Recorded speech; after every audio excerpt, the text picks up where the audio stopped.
Philippe Simo a réalisé une vidéo masterclass récemment.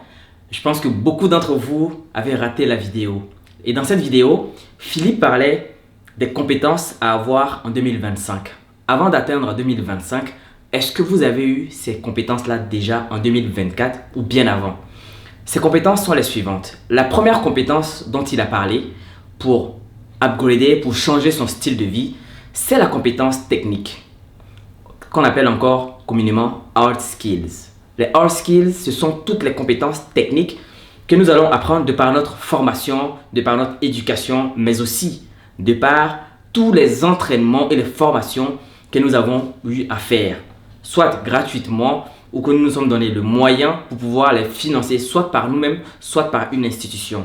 Ce sont des choses qui sont indispensables aujourd'hui pour changer son style de vie dans la société ou pour tout simplement être ce qu'on appelle quelqu'un d'utile. Ça, c'est la première compétence à avoir. Et je pense que beaucoup d'entre vous avaient peut-être raté cette vidéo de Philippe. Je vous invite donc à repartir sur sa page, aller regarder la vidéo complète. La deuxième compétence dont il a parlé et qu'il dit qu'il faut absolument l'avoir en 2025, ce sont les compétences humaines.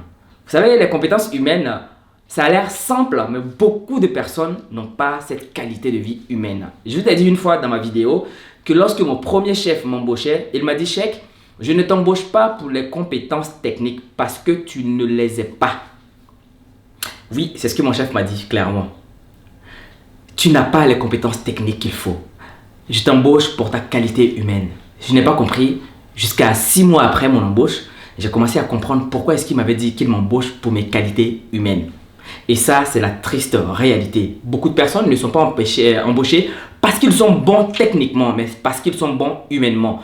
Mieux vaut prendre quelqu'un qui est très bon humainement, qui a des caractéristiques, qui a des valeurs humaines pour pouvoir l'apprendre la valeur technique, donc la compétence technique. Et c'est la deuxième chose à avoir pour changer son style de vie, pour devenir tout simplement important socialement.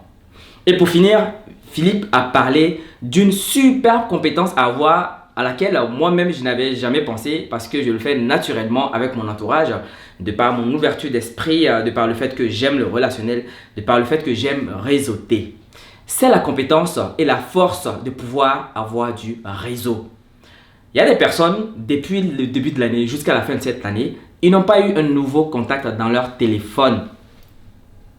Est-ce que vous avez eu une nouvelle personne, un nouvel investisseur, une personne sur qui vous pourriez éventuellement compter sur les futures années? Est-ce que vous avez eu tout simplement un nouveau contact dans votre téléphone portable ou une nouvelle carte de visite? Est-ce que tout simplement vous avez pu réseauter durant toute cette année 2024?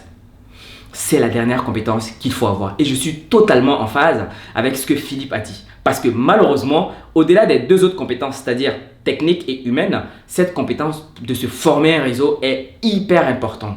Vous savez, à partir du moment où vous commencez à envisager, créer un projet, ce sont les personnes de votre réseau qui doivent d'abord croire en votre réseau, qui doivent être même capables de financer ou d'investir dans votre projet avant même que vous puissiez aller voir des institutions telles que la banque ou des bailleurs de fonds.